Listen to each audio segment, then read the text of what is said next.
আল্লাহর রাসূল তাকে জড়ায় ধরা বাজারের মধ্যে ঘোষণা করলেন, মাইয়াশতারি হাযাল গুলাম, কে আসো বাজারে আমার এই গোলামটা কিনবা, আমি বেচবো। নবীর রসিকতার গভীরতায় পৌঁছে গেছে।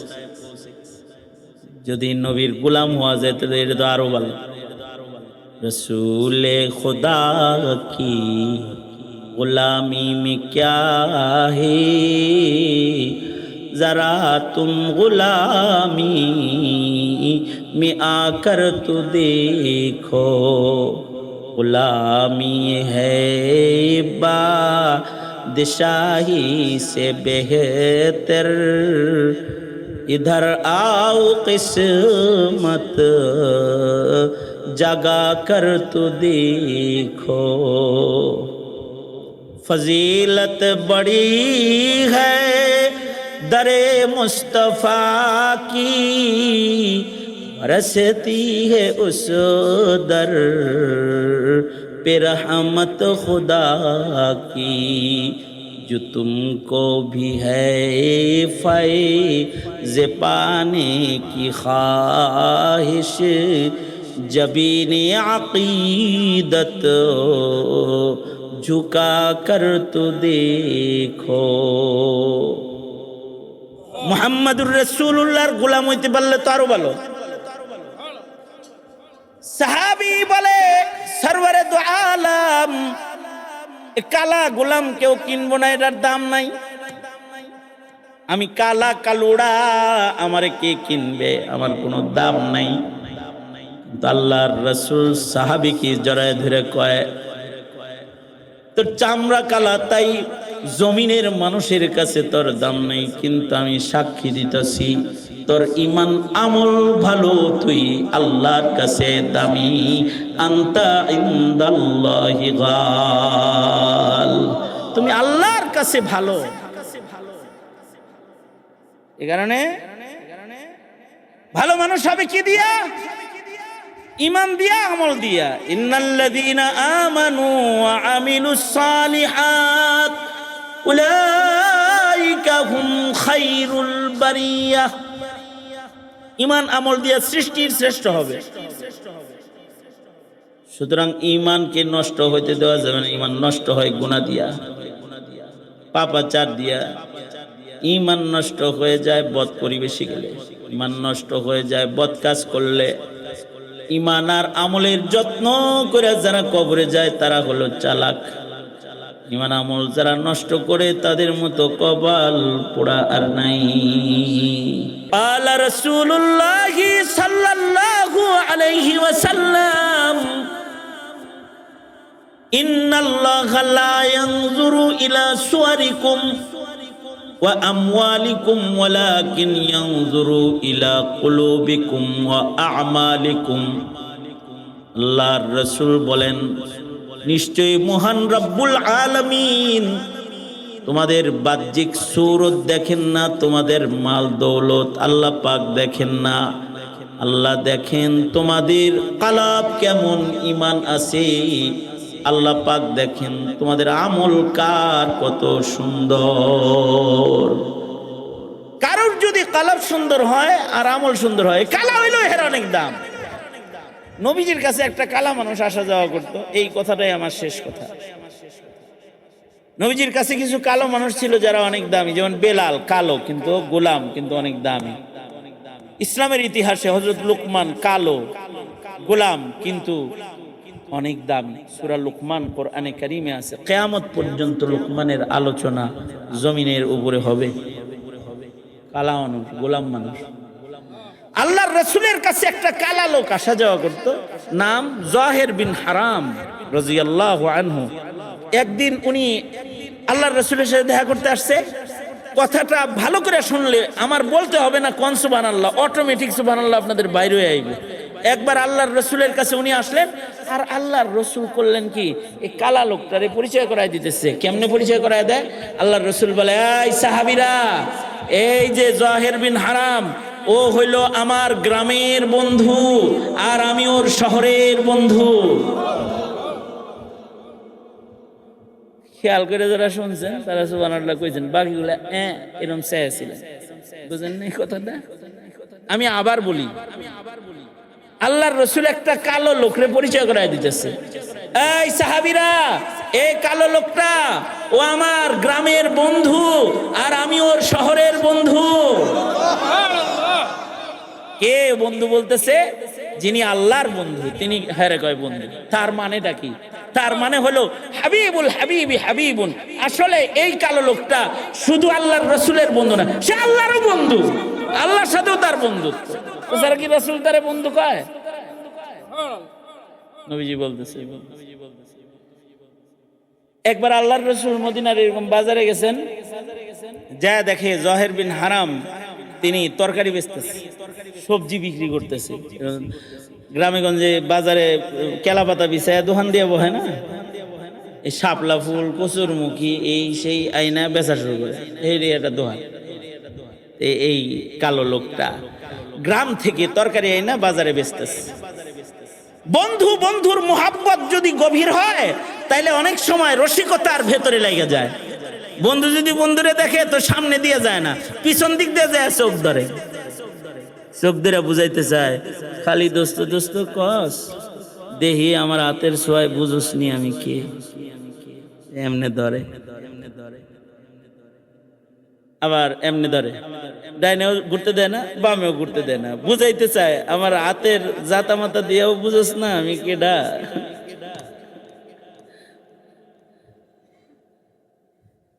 আল্লাহর রাসূল সাল্লাল্লাহু আলাইহি ওয়াসাল্লাম এই সাহাবীকে দেখা বরাবর সোজা না যায় আল্লাহর নবী ঘুইরা পিছন দিক দিয়ে গেছে, যাইয়া সাহাবীর পেছনে মাটির ভিতরে লেপটা দিয়া নবীজি বইসা সাহাবীর বগলের নিচ দিয়া দুই হাত দিয়া বুকের ভিতরে এমনে কইরা চাপটা দিয়ে আল্লাহর রাসূল জড়ায়া ধরছে।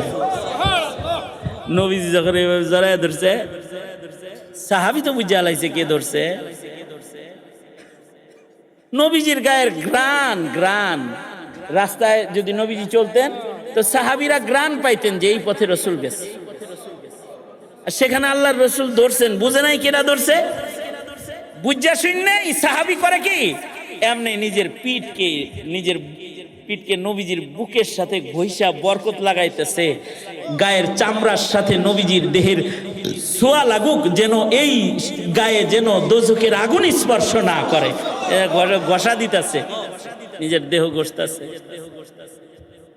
নবীজিরে তো দেখলেও দোজখ, নবীর সাথে ঘষা লাগলে তার কি অবস্থা। ঈমানের সাথে আল্লাহর রাসূলকে কেউ যদি দেখে তাইলে দেখলেই সে সাহাবী। তুবা মান আমানা ওয়া রাআনি, তুবা মান আমানা ওয়া রাআনি। আল্লাহর রাসূল বলেন ঈমানের সাথে যারা আমায় দেখলো তারা সম্মানী হয়ে গেল, ভাগ্যবান, নসিব ভালো। ভালো মানুষ দেখলেও তো লাভ হয়, আর আল্লাহর রাসূলের গায়ের সাথে যদি ছোঁয়া লাগে তাহলে ঈমানের সাথে, তাহলে তো তার দাম আরো বাড়ে। নবীজির দেহ মুবারকের সাথে মদিনার রওজার যেই মাটিটা নবীজির দেহের সাথে লেগে আছে, আল্লাহর কাছে এই মাটিটার দাম আল্লাহর আরশের চেয়ে বেশি দামি। আল্লাহর রাসূল সাল্লাল্লাহু আলাইহি ওয়াসাল্লাম একবার এই মানে মসজিদের ভিতরে খুতবা দিচ্ছেন, একটা আবা পইরা, জুব্বা পইরা নামছেন, আর এক সাহাবী কয়, নবীজি এই আবাটা আমারে দেন, জুব্বাটা আমারে দেন। চায় বইছে, নবীজির কাছে কিছু চাইলে না না কইব, আম্মা সাইলা ফালা তানহা।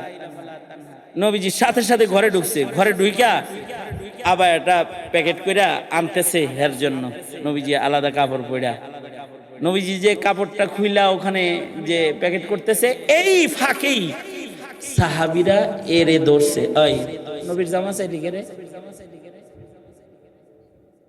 নবীজির এত সুন্দর জামাটা তুই চাইলি কে? নবীর জামা গায়ে দিয়ে ঘুরতে মনে চায়, হ্যাঁ এটা চাইলি কেন? নবীজি আবার শুনতেছে, বাইরে কি আলাপ হইতেছে, ঘরের ভিতর থেকে শুনতেছে, হুজরা আয়েশা থেকে শুনতেছে। হুজুরখানা থেকে শুনতেছে যে এরা ধরছে সবাই, সে সবার কাছ থেকে ছুটতেছে, কি কয়া জানেন? সে বলে কি, তোমরা কি মনে করছো আমি এটা গায়ে দেওয়ার লেগে চাইছি? আরে আমি কবরে কি লেগে যাবো, বিপদে পড়ে যাবো, তো এটা কাফন বানাবো এর লেগে চাইছি। যদি দেয় তাহলে এটা জড়ায়া কবরে চলে গেলে আশা করি কবরে আগুন ধরবে না, আমার এর লেগে চাইছি। আল্লাহর রাসূল কিন্তু এটা শুনছেন, শুই না নবীজি নিজের এই আবায়াটা এই সাহাবীরে হাদিয়া দিয়ে দিচ্ছেন, এবং এই সাহাবী এইটা পয়রা কবরে গেছে। এই হাদিস থেকে ফকিহরা মাসআলা বের করে, কেউ যদি কাফনের কাপড় রেডি করে রাখে জায়েজ আছে। নিজের টাকা দিয়ে কেউ নিজের কাফন কিনে থুয়ে দিল, আর বলে গেল এই যে আমার কাফনের কাপড় আমি কিনে থুইছি রে, এইটা দিয়ে আমার কাফন দিস, জায়েজ আছে। হজে গেছিল, ইহরামের কাপড়টা লয়ে আইছে, আইনা আলমারিতে রাখা দিছে, এই সাবধান আমি মরে গেলে আমার ইহরাম দিয়ে আমাকে কাফন দিয়ে দিস, জায়েজ আছে। কেন? কাফনের কাপড় প্রস্তুত করা জায়েজ আছে। কোত্থেকে আসলো? এই হাদিস থেকে ফকিহরা মাসালা বের করছে। কিন্তু কাফন তো রেডি করে রাখা জায়েজ আছে। কিছু বন্ড আছে দেখবেন বাড়ির পাশে কবর খুঁড়া রাখে, ডাক্তার হয়, আবার যায় বসে কিছু সময় কোরআন শরীফ পড়ে কবরে, মুত্তাকি নাম্বার 1।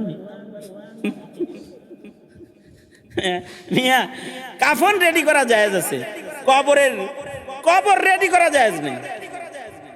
নিজের কবর নিজে খুঁজতে দেখে থুয়ে দিছে, না হইব বন্ডামি করতে আর জায়গা না। না কে কই মারা যাইব এটা কে জানে? জোরে আওয়াজ করে বলেন, কে জানে? কার কবর কোথায় হবে কে জানে? আল্লাহ জানে। এ কারণে এটা জায়েজ নেই। কাফন রেডি করা জায়েজ। কোন আলেমকে বললেন আপনার এই জুব্বাটা দেন, এটারে কাফন বানায় রেখে যান। একজন শেখুল হাদিসের জামা পাইছেন, এটারে কাফন বানায় বের চাইতেছেন, জায়েজ আছে, বরকতের। কিন্তু কবর বানায় রাখা জায়েজ নেই। সাহাবী যে কাফন নিতেছে কেন? ওই যে নবীর গায়ের জামা, এটা কবরে নিয়ে যাবে। এক সাহাবী নবীজির হাতের লাঠি নিছে, লাঠি নিয়ে এটারে মখমল দিয়ে পেঁচাইছে, লাঠি হাতিয়ে পাইছে, নবীজি দিছে, বাবু সালাতিত তালিবি ওয়াল মাতলুব, নবীজির লাঠি দিছে। এই লাঠিটা নিয়ে আলমারিতে রেখে দিছে, সবাইরে বলছে যাই আমি মরে গেলে এটা নবীর হাদিয়ার লাঠি, এটা কাফনের ভিতরে দিয়া দিস, কবরে প্রমাণ হবে আমি নবীজির দলের। হযরত খাদিজাতুল কুবরা নবীজির জুব্বা চাইছেন, নবীজি আপনার জামাটা আমাকে কাফন বানায় দিয়ে দিন, এটা প্রমাণ করবে আমি আপনার দলের। সাহাবী চান্স পাইছে না, পিঠ ঘষা দিচ্ছে নবীজির সাথে, আমার পিঠের চামড়াটা যেহেতু জড়ায় ধরছে নবী, এইটা দোজখের আগুন থেকে বাঁচার সিল লাগে যাক, ঘষা মারছে। এ কারণে আমাদের বুজুর্গরাও দোয়া করতেন, বকিয়ে মুকদ্দস পে हो मेरी मरकद हमेशा रहूं मैं किनारे मदीना रहे मेरे मस्कन हवाली काबा बने मेरे मदफन दियारे मदीना। ওগো আল্লাহ মদিনা শরীফে আমার কবর করে দিও আল্লাহ। দোয়া ইমানের কারণে এই দোয়াগুলা মানুষের বাইর হয়। একবার হুজ্জাতুল ইসলাম কাসেম নানুতুবি রহমাতুল্লাহি আলাইহি, কাসেম নানুতুবি দারুল উলুম দেওবন্দ মাদ্রাসার প্রতিষ্ঠাতা যিনি, কাসেম নানুতুবি রহমাতুল্লাহি আলাইহি, উনি একবার এরকম বয়ান করতেছেন। বয়ানে এই যে আমার যেরকম বাতার দিতেছে না, ওনার খাদেম বাতার দিতেছে, বাতার দিতেছে, তে উনি বয়ান করতেছেন। উনিও বয়ান করলেন, এই আল্লাহর কাছে ভালো মানুষের কাছে, ভালো মানুষের সাথে কবর চাস, ভালো মানুষের ভিতরে মরণ চাস, ভালো মানুষদের সাথে জীবিত থাকার হায়াত চাস, এগুলা বলতেছেন আর কি। এই দোয়া তো নবীজিও করছেন। নবীজি কি দোয়া করে? আল্লাহর রাসূলের দোয়া শোনাই আপনাদেরকে। নবীজি বলে, আল্লাহুম্মা আহইনি মিসকিনান ওয়া আমিতনি মিসকিনান ওয়াহশুরনি ফি জুমরাতিল মাসাকিন। এখানে মিসকিন দেওয়ার উদ্দেশ্য আল্লাহওয়ালা।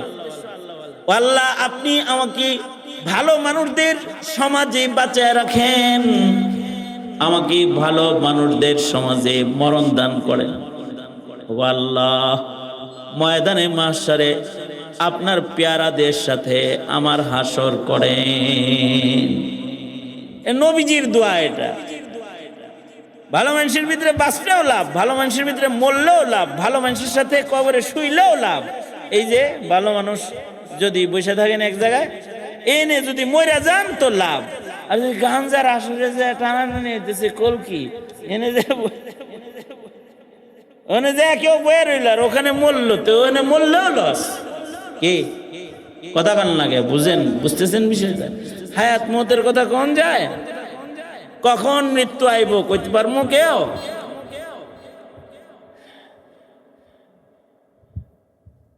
আকস্মিক দুর্ঘটনায় অনেকের ইমান খুলে, কিন্তু ওই পদ্মা ফেরিঘাটে বাস একটা পানির ভিতরে পড়লো না ঈদের পরে, ও দেহেও কিছু মানুষ ভালো হয়েছে। পাশে দেখতেছিল যে চোখের সামনে গেছে একটা বাস পানির নিচে, জ্বলন্ত তাজা তাজা মানুষগুলো লাশ হয়ে ভাইসে উঠছে। এটা দেখা নিজের ভিতরে অনুশোচনা আইছে, ঈদের নামাজটাও পড়ি নাই রে, একটা রোজাও রাহি নাই রে, আমি যদি এই বাসে থাকতাম তাহলে কি হইতো? তো ভালো হয়ে গেছে, দাঁড়িয়ে রেখে দিছে, নমাজি হয়ে গেছে। কার কখন মরণ হবে বলা তো যায় না। মরণটা যেন ইমানদারের হালতে হয়, ইমানদারদের সাথে হয়, মরণটা যেন ভালো জায়গায় হয়। তো কাসেম নানন্দী এই বয়ান করতেছে, এমন আর খাদেম যে বাতার দিতেছে, ভালো মানুষের কাছে কবর হইলেই লাভ আছে, লোক যদি ভালো না হয় ভালো মানুষের কাছে শুইলেই লাভ আছে। কেমনি বুঝে আসে নাই। তাই হযরত কাসেম নানতুবি রহমতুল্লাহ আলাইহি তাকে কিছু কিছু সময় আছে দলিলের চাইতে উদাহরণ দিয়া সহজে বুঝান যায়। সবাই কি আর দলিল বুঝে? এ কারণে কোরআন শরীফে এটা সুন্নাতুল্লাহ, এটা সুন্নাতুর রাসূল, যে উপমা দিয়া মানুষে বুঝাইতেন। এ কারণে আরবি ভাষায় কিতাব আছে, কোরআনের দৃষ্টান্ত বলি, আমসালুল কোরআন, কোরআনের দৃষ্টান্ত, আমসালুল হাদিস, হাদিসের দৃষ্টান্তের উপরে কিতাব, আলাদা কিতাব লেখা হয়েছে। আল্লাহ ওয়ালা বুজুর্গরাও আমসাল পেশ করছেন, উদাহরণ পেশ করছেন। উদাহরণ দিয়া বুঝাইলে বুঝে ভালো। তা হযরত কাসেম নানতুবি বলে, এই আল্লাহ দিন, তুমি আমারে যে বাতাস দিতেছো, তুমি কারে দিতেছো বাতাস? আপনারই দিতেছি, ওই হেরো যে লাগতেছে, পাশে বসে রয়েছে তাই লাগতেছে। যদি তোমার পাংখার বাতাসি পাশে যে বসে থাকে তারও কিছু লাগে, তাহলে কোনো নেককারের কবরে যখন জান্নাতের বাতাস বইবে তখন পাশের কবরে এরকম লাগাটাই তো স্বাভাবিক। নেককারগুলোর সাথে বসলেও লাভ আছে। এ কারণে এই সকল মজলিসে কিছু মানুষ আছে এমন, যারা আজকে এশার নামাজও পড়ে নাই কিন্তু দাঁড়ায় রয়েছে এখন, অথবা বসে রয়েছে এই ধান্দায় যে কিছু সময় ভালো মানুষের লোকে থাই। তো আল্লাহ তাআলা তাদের ব্যাপারে তার রাসূলের মাধ্যমে ঘোষণা দিয়েছেন, তোদের জীবনের গুনাহ মাফ করে দিলাম, যা এই যে সঙ্গী হইছস না কিছু সময়, মাফ করে দিলাম। সুতরাং ভালো মৃত্যু চাই, ভালো মৃত্যু। ইমানের হালতে মওত দরকার, ইবাদত করতে করতে মৃত্যু দরকার। আল্লাহর কাছে দোয়া করবেন, আল্লাহ আমার যেন ইবাদত করতে করতে যেন মরণ হয়। কারণ ইবাদতটাই ইমানের দলিল, কারণ ইবাদতটাই ইমানের দলিল। ইবাদত তো ইমানের অনেক বড় দলিল, ছোটখাটো কোনো ভালো কাজও ইমানের দলিল, ইমানের অংশ। আল্লাহর রাসূল বলেন, আল ঈমানু বিজউ ওয়া সাবউনা শু'বাতান আ'লাহা লা ইলাহা ইল্লাল্লাহ ওয়া আদনাহা ইমাতাতুল আযাই আনিত তারিক ওয়াল হায়াউ শু'বাতুম মিনাল ঈমান। আল্লাহর রাসূল বলেন ঈমানের সর্বোচ্চ শাখা হলো বিশ্বাসের সাথে বলা লা ইলাহা ইল্লাল্লাহ, লা ইলাহা ইল্লাল্লাহ। এটা হলো ঈমানের মূল বড় শাখা। আর ঈমানের সর্বনিম্ন একটা শাখা হলো রাস্তার মধ্যে এমন কিছু পয়রা আছে যা অপর ভাই চলার পথে কষ্ট পাইতে পারে।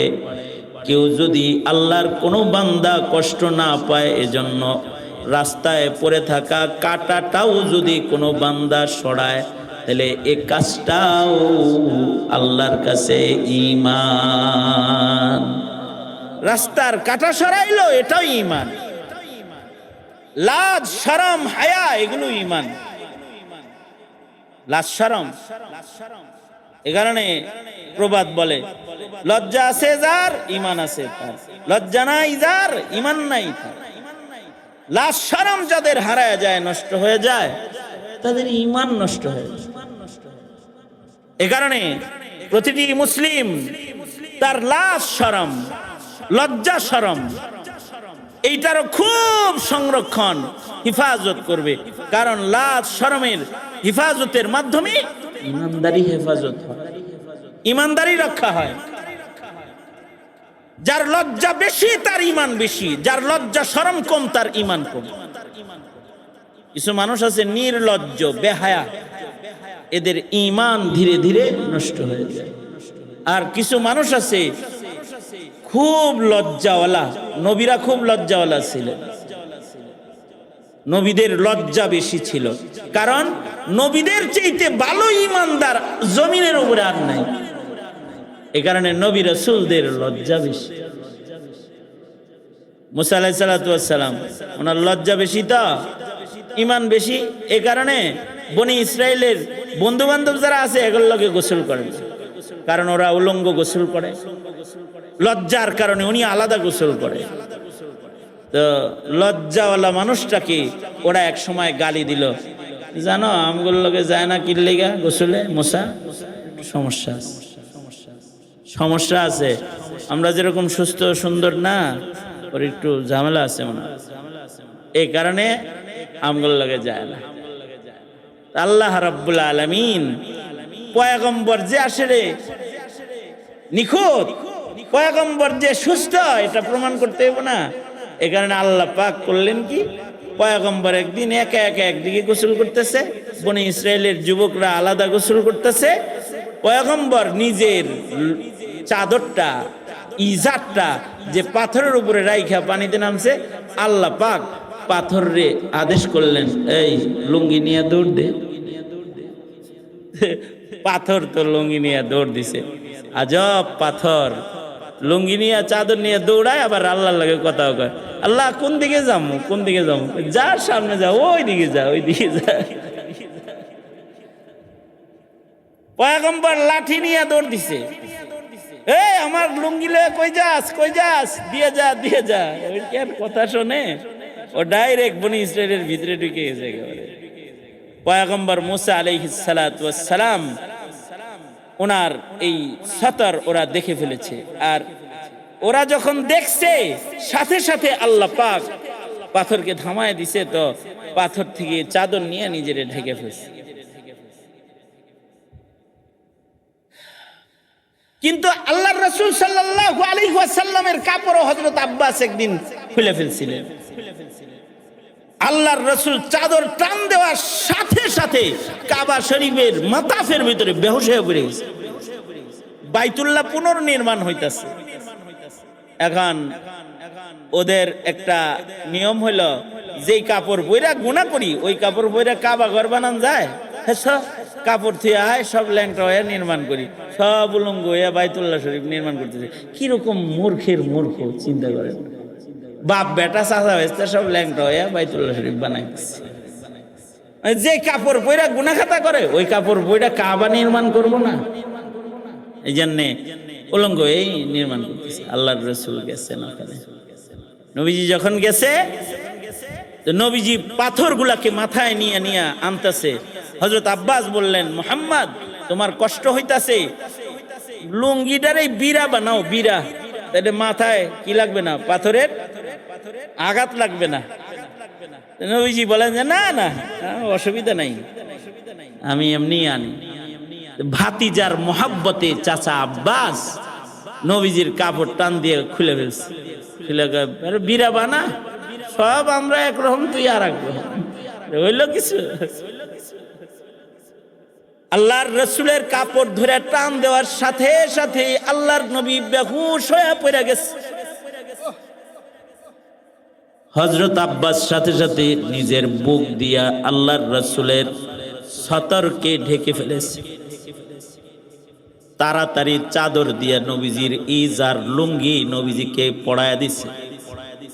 নবীজির হুঁশ নাই। হযরত আব্বাস রাদিয়াল্লাহু আনহু তিনি জমজমের পানি নবীজির চেহারার ভেতরে ছিটায় আর কান্দে আর কয়, ভাতিজা আমি কি জানতাম তোমার এত লজ্জা যে কাপড় খুললে তুমি বেহুশ হয়ে যাইবা। যদি এটা জানতাম তাহলে আমি তোমার কাপড় ধরে টান দিতাম না চাচা।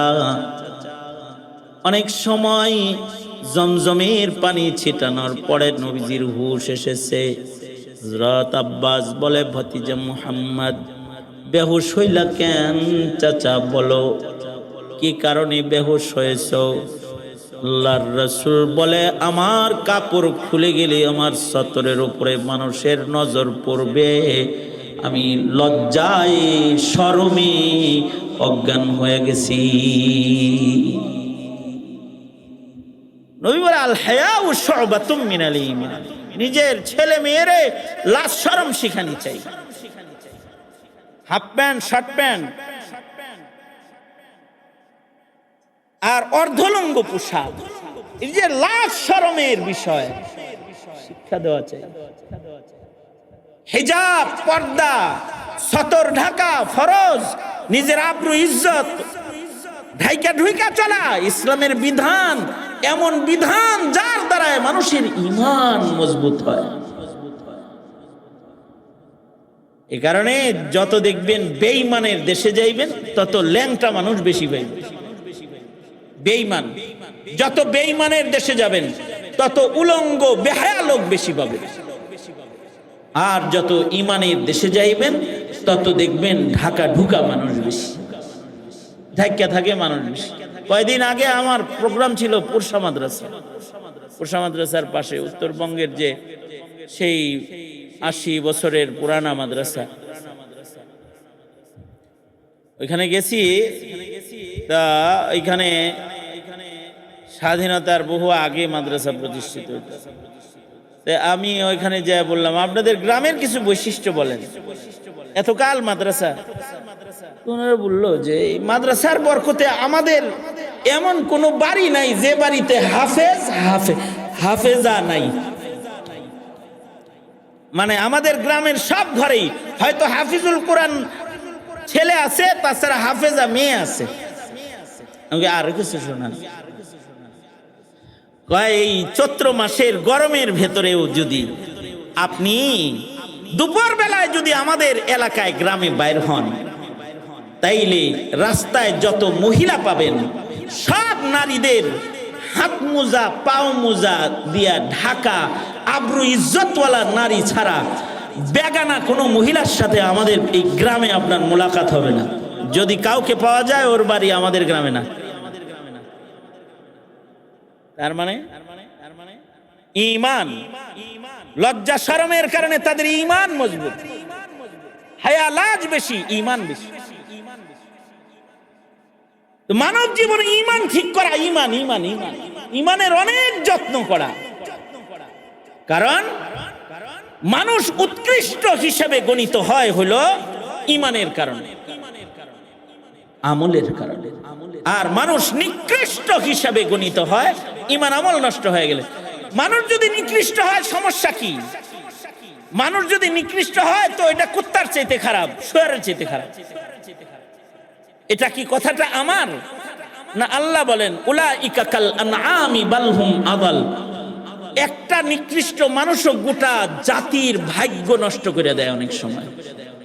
যেমন মনে করেন এখন যে বিশ্ব চলছে, সব পাম্পে যে এই যে হাজার হাজার মোটরসাইকেলের লাইন আর অশান্তির যে একটা মানে আগুন জ্বলতেছে পুরা গোটা দুনিয়াতে, কয়টা খারাপ মানুষ লাগছে? বেশি, মাত্র 2-3টা। গোটা পৃথিবীকে অশান্তির আগুন জ্বালায় দিচ্ছে। মানুষ যদি নিকৃষ্ট হয় সেটা কুকুরের চাইতে খারাপ। কেন? কুকুর যেখানে থাকে শুধু এই টুকরে নাপাক বানায়, শুয়োর যেখানে থাকে ওর চতুর্দিকটা খালি নাপাক হয়। কিন্তু খারাপ মানুষ যদি পৃথিবীর এক প্রান্তে থাকে, ওর দ্বারায় দুনিয়ায় সবাই কষ্ট করে। বাংলাদেশের কুত্তা দিয়া ইন্ডিয়ার কোনো কষ্ট নাই, ইন্ডিয়ার ওই শুয়োর দিয়া আমাগর কোনো কষ্ট নাই, কিন্তু ইন্ডিয়ার একটা অমানুষ দিয়েও আমাগর কপালে দুঃখ আছে। কিন্তু যেমন 21 সালে যে আলেমরা জেল খাটলো, ইন্ডিয়ার একজন মানুষ আইতে চাইছিল, মোদি আইতে দিব না, এর লেগে জেল। মানুষটা কিন্তু ইন্ডিয়ারও না, এই বাংলাদেশের না, কিন্তু বাংলাদেশের শান্তিপ্রিয় মানুষদের অশান্তির কারণে। এই কারণেই মানুষ যদি খারাপ হয় তাহলে মানুষ কুকুর শুকুরের চাইতে নিকৃষ্ট হয়, কারণ ওর খারাপিটা ভয়ঙ্কর। মানুষ যদি ভালো হয় তাহলে একজন মানুষ রাহমাতুল লিল আলামিন হয়ে যায়। আল্লাহু আকবার, জোরে করে বলেন মুহাম্মাদুর রাসূলুল্লাহ সাল্লাল্লাহু আলাইহি ওয়াসাল্লাম। একজন মানুষ মক্কা নগরে আসছেন, শান্তি সারা দুনিয়ায় প্রতিষ্ঠিত হয়েছে। এই মানুষ যে ভালো হইব, কি দিয়া ভালো হইব? মানুষ চামড়া দিয়া? আল্লাহ কোনো চামড়া দেয় না, গায়ের চামড়া আল্লাহ পাক দেখে না। কার টাকা বেশি এটা দেখে না, কার ক্ষমতা বেশি দেখে না। ওয়াসালামুন আলা ইবাদিহিল্লাযীনা ইসতাফা, আম্মা বা'দু ফাআউযু বিল্লাহি মিনাশ শাইতানির রাজীম। বিসমিল্লাহির রহমানির রহিম। ইন্নাল্লাযীনা আমানু ওয়া আমিলুস সালিহাতি উলাইকা হুম খায়রুল বারিয়াহ। وقال النبي صلى الله عليه وسلم إذا سرتك حسنتك وإذا ساءتك سيئتك فأنت مؤمن. وقال النبي صلى الله عليه وسلم الإيمان بضع وسبعون شعبة أعلاها لا إله إلا الله وأدناها إماتة الأذى عن الطريق والحياء شعبة من الإيمان أو كما قال عليه الصلاة والسلام. اللهم صل على محمد وعلى آل محمد كما صليت على إبراهيم وعلى آل إبراهيم إنك حميد مجيد. اللهم بارك على محمد وعلى آل محمد كما باركت على إبراهيم وعلى آل إبراهيم إنك حميد مجيد. তালিমুল কোরআন কওমি মহিলা মাদ্রাসা এবং এলাকার যুবকদের আয়োজনে আয়োজিত মহতি ইসলাহি মাহফিল, উপস্থিত হযরত বুজুর্গ উলামায়ে কেরাম, সম্মুখপানে সমবেত দিন প্রিয়, ইসলাম প্রিয়, দিনদার ইমানদার মুমিন মুসলমান ভাইরা, আল্লাহর দরবারে শুকর। আল্লাহ তাআলা এই গরমের দিনে, ঝড় বাতাসের দিনে আমাদেরকে আল্লাহ তাআলা একটা মাহফিলে বসার তৌফিক দান করেছেন। কালিমাতুশ শুকর, আলহামদুলিল্লাহ। মৌসুমে যে ফলের মৌসুম যখন থাকে ওই সময় কিন্তু ওই ফল আবার সস্তাও হয়, পাওয়া যায় বেশি কিন্তু দাম কম হয়। আর মৌসুম বিহীন যদি ফল পাওয়া যায় সেটার দাম বেশি হয়। শীত মৌসুমে বসে থাকা সহজ হয়, গরম কম লাগে। শীতের মধ্যে সবাই বসে একসাথে বসে আলোচনা শোনা যতটা সহজ হয়, গরমের দিনে অতটা সহজ হয় না। একে অপরের কাছাকাছি বসলে শরীরেও একটা গরম আছে, এ কারণে কষ্ট বেশি হয়। এ কারণে এই মৌসুমে ওয়াজ মাহফিলের আয়োজন বাহিরে কম হয়, কিন্তু যদি হয়ে যায় তাহলে সেখানে হাজির হইলে মূল্য বেশি হয়। অন্যান্য সময়ের মাহফিলের চাইতে এই সময় আপনারা যারা এসেছেন তাদের সওয়াব বেশি। এই সময়ে মাহফিলের মৌসুম না, কিন্তু মাহফিলে বসছেন, মাহফিলগুলো দামি। একটা মৌসুম যায় যে প্রতি রাতে হাজার হাজার মাহফিল হয়, রহমতের ফিরিস্তাদের কাতার হয়, আসমান পর্যন্ত চলে যায়। কিন্তু এখন তো ওইটা বাহিরে ওইভাবে হয় না, এখন মৌসুম ভিন্ন। তো আজকে যেটা আল্লাহ পাকের কাছে আমাদের ব্যাপারে আলোচনা হইতেছে, এটা আলোচনাটা আসমানেও দামি। আল্লাহ পাক কবুল করুক, আমিন বলেন। মানুষের ভেতরে খুব সংক্ষেপে কিছু কথা, বেশি কথা বলার জরুরত নাই। আর অল্প কথাও যদি কারোর বুঝে আসে তাহলে এর থেকে অনেক আমল করার পেহলু রাস্তা বের হয়। এই কারণে খেয়াল করে অল্প কিছু কথা শুনলেও অনেক মানে উপকার হবে নিজেদের জন্য। এটা স্মরণ থাকলে চলতি পথে এই কথাগুলো আমাদেরকে সাহায্য করবে চলতে। মানুষের ভেতরে দুই প্রকারের মানুষ, এক প্রকারের মানুষ উৎকৃষ্ট, আর এক প্রকারের মানুষ নিকৃষ্ট। এক প্রকারের মানুষ আল্লাহর কাছে প্রিয়, আর এক প্রকারের মানুষ শয়তানের কাছে প্রিয়। উৎকৃষ্ট যারা, উৎকৃষ্ট একজন মানুষেরও অনেক দাম, উৎকৃষ্ট একজন মানুষেরও অনেক দাম। এই এদিকে তাকাও, আমার নাক বরাবর বয়ে থেকে আর একদিকে চাই রয়েছে। তোমারে বলতেছি, চশমা চোখে দিয়ে যা আছো, হ্যাঁ তোমার বলছি, তুমি আমার দিকে তাকাও, একেবারে আমার বরাবর বসছো না তুমি। এক প্রকারের মানুষ উৎকৃষ্ট, আর এক প্রকারের মানুষ নিকৃষ্ট। উৎকৃষ্ট একজন মানুষও আল্লাহর কাছে অনেক দামি। কত দামি? যে একজন মানুষ এই পৃথিবীতে থাকা অবস্থায় আল্লাহ পাক কিয়ামত ঘটাবে না। তাহলে একজন মানুষের জন্য আসমান জায়গায় থাকবে, জমিন ঠিক থাকবে, বাতাস প্রবাহিত হবে, কয়জন মানুষের জন্য? কিন্তু মানুষটা অমানুষ না, উৎকৃষ্ট মানুষ, ঈমানদার মানুষ, আল্লাহর কাছে পছন্দের মানুষ, আল্লাহ আল্লাহ বলনেওয়ালা মানুষ, যার হৃদয়ে ঈমান আছে, এরকম একজন মানুষ। একজন মানুষের মূল্য আল্লাহর জান্নাতের চাইতে বেশি। এই জন্য এক একজন মানুষকে আল্লাহ পাক এক একটা জান্নাত দান করবেন, কাউকে কাউকে দুইটা জান্নাত দান করবেন। ভালো মানুষ হইলে তারে দুই জান্নাত দিবে। জান্নাত কি ছোটখাটো? জান্নাত কত বড়! সবচেয়ে ছোট জান্নাতটাও এই উম্মতরে যেটা দিবে সেটা 10 দুনিয়ার সমান। সুবহানাল্লাহ বলেন আওয়াজ করে। সুবহানাল্লাহ বললে কে খুশি হয়?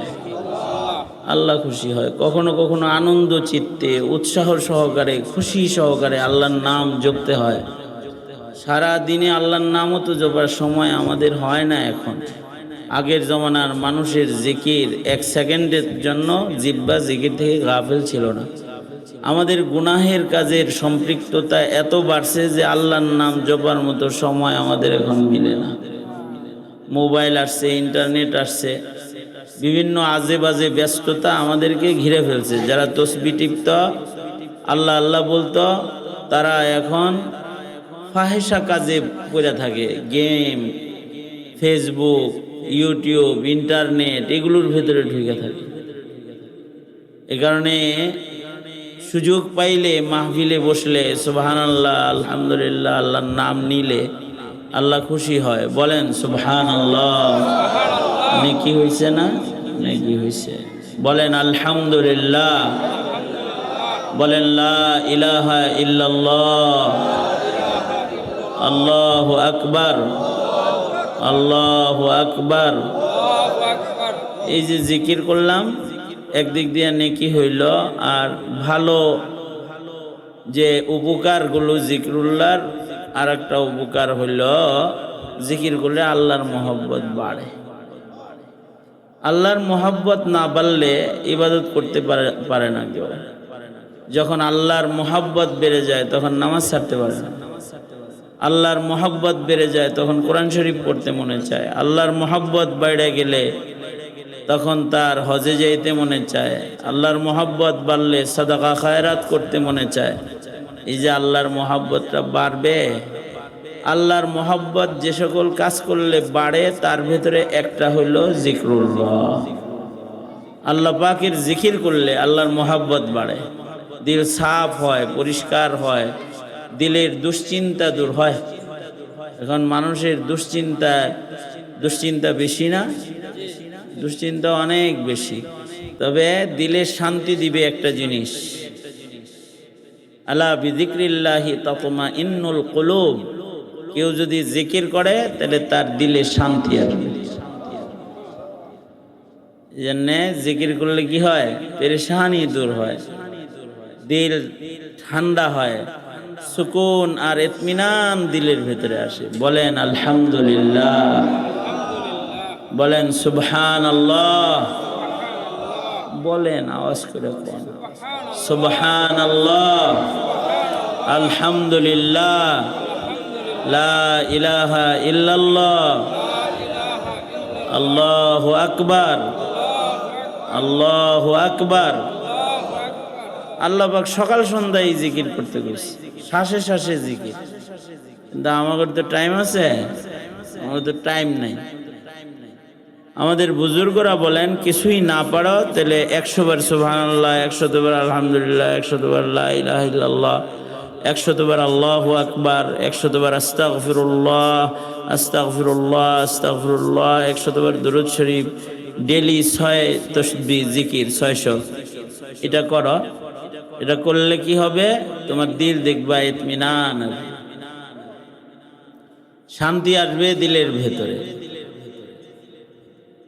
ইবাদত করলে পরে, আল্লাহ বিল্লাহ করলে, ইবাদত বন্দি করলে দিলের ভেতরে ঈমান বাড়ে। যার ইবাদত যত বেশি, যার জিকির যত বেশি, যার নামাজ যত বেশি, তার ঈমান তত বেশি। আর কারোর আছে এই ইবাদত ভালোই লাগে না, কিছু আছে তাদের ইবাদত ভাল লাগে না, তাদের গুনাহ ভাল লাগে। আছে না নাই? গুনাহ ভালো লাগে এমন মানুষ আছে না? যাদের গুনাহ ভালো লাগে, ইবাদত অপছন্দ লাগে, এদের ভিতরে ঈমান নাই। নাউজুবিল্লাহ, জোরে করে বলেন। ভিতরে কি নাই? এরা কিন্তু মুসলমানের ঘরে জন্মাইছে। এদের বাপ মুসলমান, মা মুসলমান, নিজের পরিচয়পত্রে মুসলিম লেখা আছে, পাসপোর্টে মুসলমান লেখা আছে, নামে শুরুতে মোহাম্মদ লাগানো আছে, কিন্তু ভিতরে নাই ঈমান। ভিতরে নাই। ভিতরে ঈমান না থাকলে পড়ে কি ওই ঈমান আল্লাহর কাছে কবুল? ভেতরে ঈমান ভেতরে থাকতে হবে। আল্লাহ পাকের মোহাব্বত, আল্লাহ পাকের ভয়, খাশিয়াত, আল্লাহ পাকের বিশ্বাস দিলের ভিতরে থাকুন লাগবে। দিলের ভিতরে যদি এগুলো থাকে তাহলে সে মুমিন। দিলে নাই তো মুখে মুখে ঈমানদারি হয়। দিলে যে মোহাব্বত আছে আল্লাহ পাকের, ঈমান আছে, এটা বোঝা যাবে কেমনে? নিজের ঈমান নিজেও মাপার তরিকা আল্লাহর রাসূল শিখায় গেছে। ডায়াবেটিস মাপেন না? প্রেশার মাপে না? হ্যাঁ, প্রেশার মাপার যন্ত্র এখন মানুষ সাথেই রাখে। গাড়ির ভিতরে বয়ে বয়ে দেখবেন যে প্রেসার মাপতেছে, নিজের প্রেসার মাপার যন্ত্রপাতি আছে। দেখবেন রাস্তাঘাটে নিজের ডায়াবেটিস নিজে মাপতেছে, নিজের সুগার মাপলেন, নিজের ডায়াবেটিস মাপলেন, নিজের ইমান মাপলেন না কেন? আপনার ইমানটা আপনি মাপবেন না যে কয় কেজি আছে? এটা ইমানও মাপতে হয়। ইমান কি দিয়া মাপবে? আল্লাহর রাসূল শিখাইছে। আল্লাহর রাসূল বলেন, ক্বালা রাসূলুল্লাহ সাল্লাল্লাহু আলাইহি ওয়াসাল্লাম, ইযা সাররাতকা হাসানাতুকা ওয়া ইযা সাআতকা সাইয়্যাতুকা ফাআনতা মুমিন। আল্লাহর নবী বলেন, তোমার যদি, মানুষেরই তো গুনাহ হয়, গুনাহ মানুষের হয় না? আমাদের গুনাহ হয়, আপনার গুনাহ হয়, মানুষই তো গুনাহ করে। গুনাহ তো মানুষেরই হয়, কেউ ইচ্ছা করে করে, কেউ অনিচ্ছা করে। কিন্তু যদি কারোর গুনাহ হয়ে যায়, গুনাহ হওয়ার পরে যদি কেউ নিশ্চিন্ত হয়, মানুষও তারে কি কয় জানেন? ঠান্ডা মাথার খনি। এটা কয় না, মানে খুন কইটাও এর কোনো পেরেশানি নেই। আসলে ইমান নাই, কি নাই? যদি কারোর পাপ হওয়ার পরে, গুনাহ হওয়ার পরে যদি কারোর পেরেশানি হয় দিলের ভিতরে, আর যদি ইবাদত করার পরে দিলের ভিতরে যদি একটা শান্তি অনুভব করে, তাইলে বুঝতে হবে তার ভেতরে ঈমান আছে। তার ভেতরে কি আছে? যেমন ঈশান নামাজ পড়ে ঘুমাইছে, অ্যালার্ম দিয়ে রাখছে ফজর যেন কাজা না হয়, কিন্তু ঘুমের তীব্রতা এত বেশি যে ঘুম ভাঙ্গে নাই। ঘুম ভাঙতে ভাঙতে সূর্য উদয় হয়ে গেছে, তার নিজের অনিচ্ছায় একক নামাজ কাজা হয়ে গেছে। তার পড়ার নিয়ত ছিল, কিন্তু একক নামাজ যে কাজা হইছে, এই যে নামাজ তরক করার একটা গুনাহ তার হয়ে গেছে।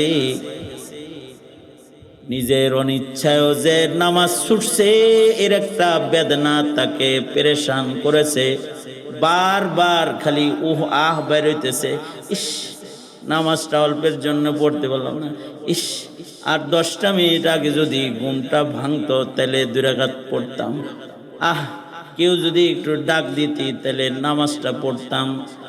এই যে একটা পেরেশানি কোনো বান্দার ভেতরে যদি এটা পাওয়া যায়, নবীর ভাষ্য মতে সে ঈমানদার। তার ভিতরে কি আছে? ঈমান আছে। কিছু মানুষ আছে আজান হইলে পরে খালি উসপিস করে, কেমনে দূরে যাইব। আর ইমাম সাহেব কাছে দাঁড়িয়ে থাকে, আস্তে আস্তে পিছাইতে থাকে, আস্তে আস্তে। কারণ হুজুর যদি টাইম না মসজিদে লয়ে যায়, এই মসজিদটা তার একটা পেরেশানি।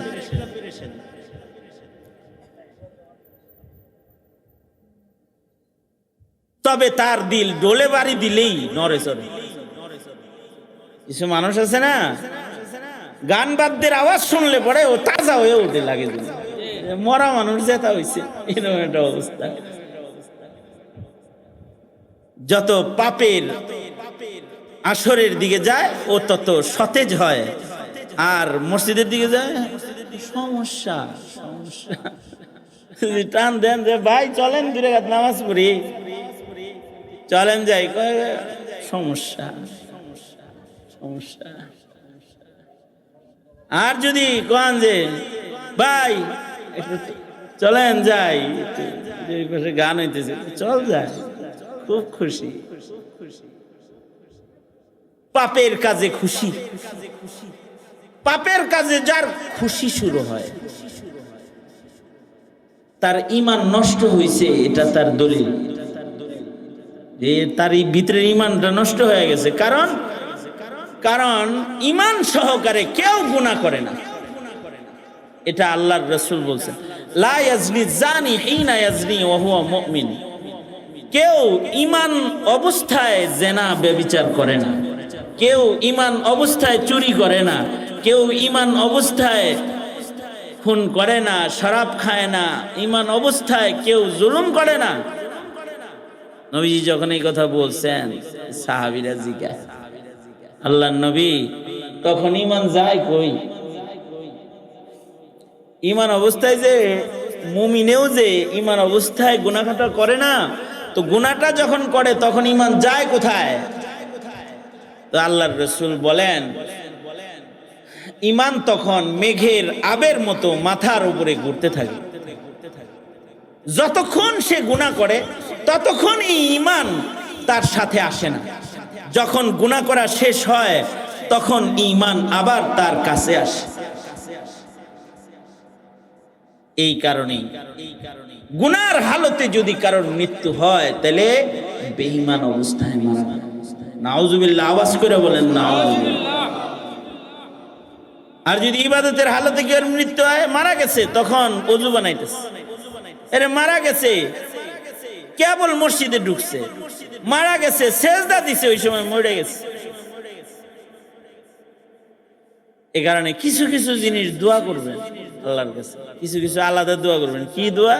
দোয়ার ভিতরে একটা দোয়া হইল, আল্লাহ আমাকে শাহাদাতের মৃত্যু দিও, আল্লাহ আমাকে ঈমানের অবস্থায় মরণ দিও, আল্লাহ আমার কবরটা একটা ভালো জায়গায় করে দিও। ভালো জায়গায় কবরে চাইতে হয়। ভালো জায়গায় বাড়ি হইলে যেমন ভালো, আর চোরডাহাতের বাড়ির মধ্যেখানে বাড়ি হইলেও মুসিবত, ঠিক না?